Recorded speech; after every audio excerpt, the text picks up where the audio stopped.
ada orang tidak bisa memahami saya, maka dada saya luas untuk memahami orang banyak. Kula riyen sering musyawarah kalian Pak Ahmad Asnawi teng Sarang, sami-sami ngaji teng Mbah Mun. Ya kadang-kadang nggih nak diskusi kiai-kiai nggih lucu. Kiai gede nak diundang ulanggar cilik iku apik teko ta ora? Apik teko ben ketok kiai tawaduk diundang kiai cilik teko. Saya kadang sing muni haram yo jatahe kiai cilik kok diembat. Ya mung jenenge istihad tuh mirip-mirip kaya iya kaya ora. Wong jenenge napa? Istihad. Mulane nggih angel istihad niku, wilayah yang memang ada midanul istihad. Mulane masyhur Abu Hanifah niku nak debat niku riyen ndekne gawe syariat kiai wong saleh kudu sugih. Ajaran niku diterapkan ning Muhammad bin Hasan Asy-Syaibani. Jadi beliau gak ada mazhab nak ngitung dhuwit ning ruang tamu. Jadi nak ngitung dhuwit kiai kesunatane ning ruang tamu.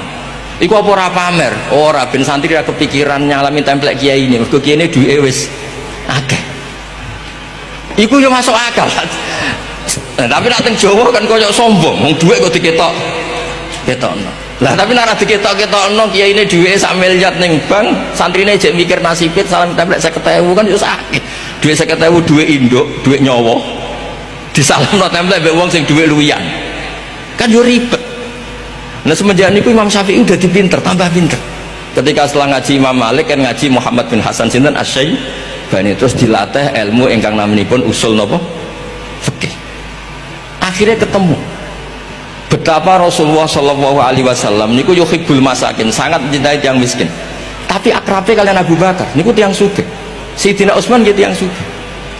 Mergo disalami templek wong melarat itu ribet. Misalnya kula salami templek wali murid melarat 50.000 Pak. Iku nak duit jatah blonjo terus hukumnya piye? Nak disalam templek wong 1 juta iku duit luwian. Sampean niki duit jatah susune anake disalamno templek. Sampean kira-kira rodok dolim mau setengah dolim. Ditolak iku oleh wong melarat kok ditolak koyo sombong. Ditampa iku duit nyawa. Ya mulane sampean ana kiai kancane ana sugih ya aja suudzon. Ngrimeng sithik-sithik lah tapi aja suudzon. Niku yo ana ilmune. Kalau cerita ilmu mawar betul cerita ilmu mawar. Terus kita akhirnya tahu kenapa Rasulullah menerima harta sumbanganipun Abu Bakar radhiyallahu anhu saking Sidina Utsman. Tapi Nabi juga nerima dari orang-orang miskin sebagai bukti mahabbah Rasulullah sallallahu alaihi wasallam. Niku namanya istihad. Kiai itu dari bahasa Jawa. Di Katolik juga ada kiai sadrah namanya. Jadi kiai gak podo karo Islam. Kiai ku dari kata ki sama yai. Nek Jawa Tengah ki, nek Jawa Timur mergo asal usulnya Islam masuknya itu lewat Gresik Tuban, maka di sini dikenal yai. Nah, nek di Jawa Tengah kan Ki Hajar Dewan, Ki siapa? Ki Narto Sabdo, ya tak? Ki Joko Bodo. Nek Jawa Timur Yai Hasim, Yai Syekhona Khalil, yai. Nah, ketika mubalik dari Jawa Timur ke Jawa Tengah, karena setiap orang yang dihormati disebut ki, akhirnya ki yai. Itu asal usulnya. Nah, ini tidak asli dari Arab, tidak asli dari Al-Quran. Ini bahasa Jawa untuk menghormati kata ki maupun yai itu menghormati seseorang yang dianggap punya martabat dan dari sepuh masyarakat kabeh, maka disebut kiai. Dia siji. Nomor loro, kiai itu kira-kira meh-meh padha karo al ulama, padha karo ulama. Al ulama'u warasatul anbiya ya. Mayyakhsyallahu min ibadihil ulama, definisine sapa ae sing atine tansah wedi karo Gusti Allah kuwi kiai. Masya kon tukang angon wedhus, masya kon dodol es, masya kon arek tukang ojek, angger atimu wedi karo Gusti Allah berarti kon duwe winihnya ulama. Ngono ya rek ya. Dadi ulama dudu wong pinter. Ulama adalah orang yang menurut Allah hatinya selalu takut kepada Allah, artinya dia tidak pernah tidak ketemu Allah. Lapo ae dipertimbangkan bahwa Allah ndelok. Ngoten nggih. Bapak Presiden yang terhormat, di depan pintu surga ketika penghuni surga sudah mau masuk, tiba-tiba macet kunci. Macet kunci surga. Kenapa terbuka? Orang mau masuk macet kunci. Malaikat coba, tidak bisa terbuka. Akhirnya malaikat balik. Ada yang bisa perbaiki kunci? Maju orang pertama, Ajinomoto, orang Jepang. Saya bisa perbaiki, cuma saya minta ongkos 3 juta. Untuk apa 3 juta? 2 juta pergantian barang rusak, 1 juta biaya kerja. Oh begitu. Oh, berdiri orang kedua, George, Amerika. Saya bisa lebih hebat dari dia, cuma saya minta agak lebih sedikit. Kata malaikat, berapa? 5 juta mas bro. Untuk apa 5 juta? 2 juta biaya riset, penelitian, kita mau tahu apa sebabnya supaya tidak terulang. 2 juta lagi pergantian barang yang rusak, 1 juta saja biaya kerja. Oh begitu. Maju orang ketiga. Saya bisa lebih hebat dari ini, lebih jago saya dari ini 2. Siapa kamu? Broker.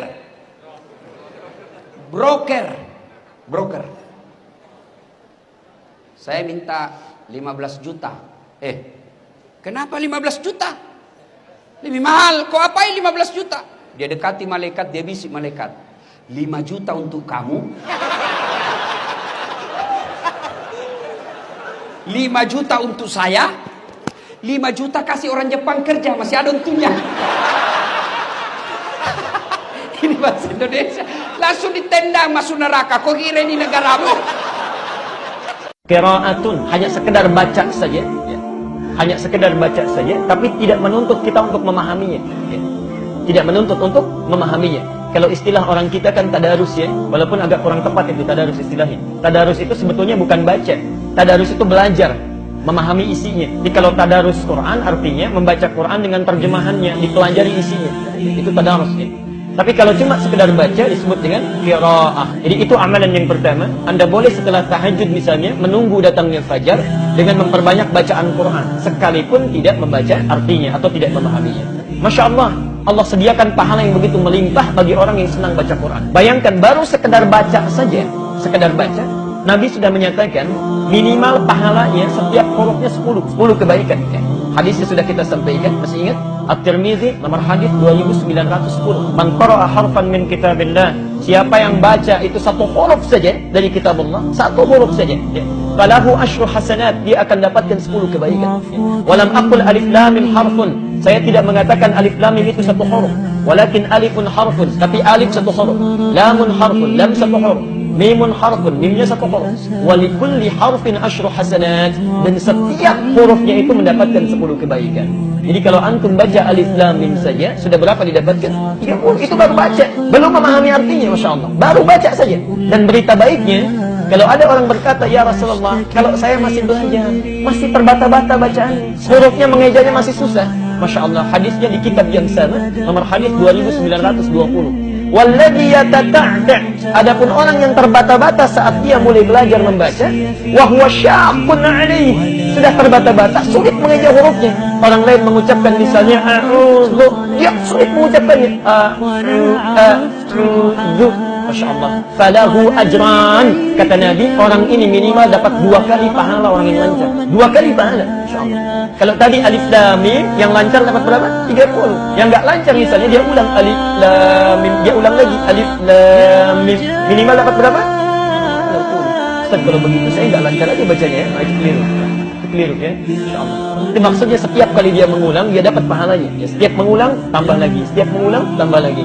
Jadi ibu dan bapak sekalian, kalau Nabi sudah menawarkan, antum nggak lancar saja, pahala dilipat gandakan. Kalau dengan semua motivasi itu, belum tentu juga baca Quran. Subhanallah, dengan cara apa lagi mesti dimotivasi? Dengan cara apa lagi? Pahala sudah digandakan, kebaikan diliputkan, belum tersentuh juga. Berapa lama lagi waktu yang dibutuhkan untuk memotivasi kita mau baca Quran? Karena itu terakhir tadi pagi saya sampaikan di salah satu masjid di Bait Rahim, Masya Allah. Normalnya setiap muslim itu mesti baca Quran, dalam sehari. Kalau bapak ibu sehari misalnya biasanya cuma 1 juz pindah jadi 1 roboah, biasa 1 roboah 1 ain pindah jadi 1 halaman, biasa 1 halaman cuma 10 ayat, biasa 10 ayat nggak sempat sibuk cuma 1 ayat, bahkan satu kali sibuk misalnya sama sekali nggak baca Quran. Kalau dalam sehari tidak mampu baca Quran, caranya begini, malam-malam bangun 1:30, jangan tahajud dulu, bawa mushaf kita masuk ke ruangan kita, buka mushafnya, lalu katakan pada diri kita, ya Allah, dosa apa? Saya nggak bisa baca Quran. Karena tidak mungkin ada muslim tidak mau baca Quran kecuali ada zakat dalam jiwa. Itu yang perlu dikeluarkan. Sehari mesti baca kita, sehari itu Quran mesti baca, walaupun cuma 1 ayat. Insyaallah. Siapa yang Allah pengen ngasih dia kebaikan, Allah kasih dia musibah atau ujian. Kenapa bisa seperti itu, Ustaz? Fa inna ma'al usri yusra, inna ma'al usri yusra. Seolah-olah Allah bilang di dalam ayat itu, kalau kalian mau dapat kemudahan, biasanya lewatnya kesusahan dulu. Kalau kalian pengen dapat keberuntungan, biasanya dapatnya kerugian dulu. Tapi keberuntungan dan kerugiannya pasti nggak sebanding. Keberuntungannya jauh lebih besar daripada kerugiannya. Kerugian itu kayak modal doang. Jadi kalau kita mau dapat kejutan dari Allah, Allah kasih kita DP. DP-nya apa? Ujian. DP-nya musibah. DP-nya rasa nggak nyaman. Itu DP tuh. DP terhadap apa? DP dari Allah terhadap hadiah-hadiah besar yang Allah pengen ngasih ke kita setelahnya. Cuman banyak orang yang menolak DP ini. Ini seluruh dunia sedang terkagum-kagum dengan Indonesia. Kenapa? Arab satu bangsa pecah menjadi puluhan negara, Eropa satu bangsa pecah puluhan negara, tapi kita puluhan bangsa mampu bersatu dalam satu negara, kesatuan Republik Indonesia. Pendeta Saifuddin, Anda harus paham, Indonesia adalah rumah besar yang di dalamnya ada 6 kamar. Islam, Kristen, Katolik, Hindu, Buddha, Konghucu. Saya meyakini selama orang Indonesia kembali ke kamarnya masing-masing tidak akan pernah terjadi masalah. Yang akan menjadi masalah adalah ketika kita kembali ke kamarnya orang lain, membuat keributan dan keonaran di kamar orang lain. Pendapat Anda tentang Al-Quran, tentang penghapusan 300 ayat Al-Quran, jelas memasuki kamar orang lain, dan ini berpotensi gaduh. Saya punya banyak kawan pendeta yang tidak setuju dengan pendapat Anda. Maka, please jangan pernah masuk ke wilayah kamar kami. Karena kalau ini Anda lakukan, Anda tidak hanya menyakiti kami umat Islam, tetapi menyakiti bangsa Indonesia. Maka, berhati-hatilah di dalam berpendapat.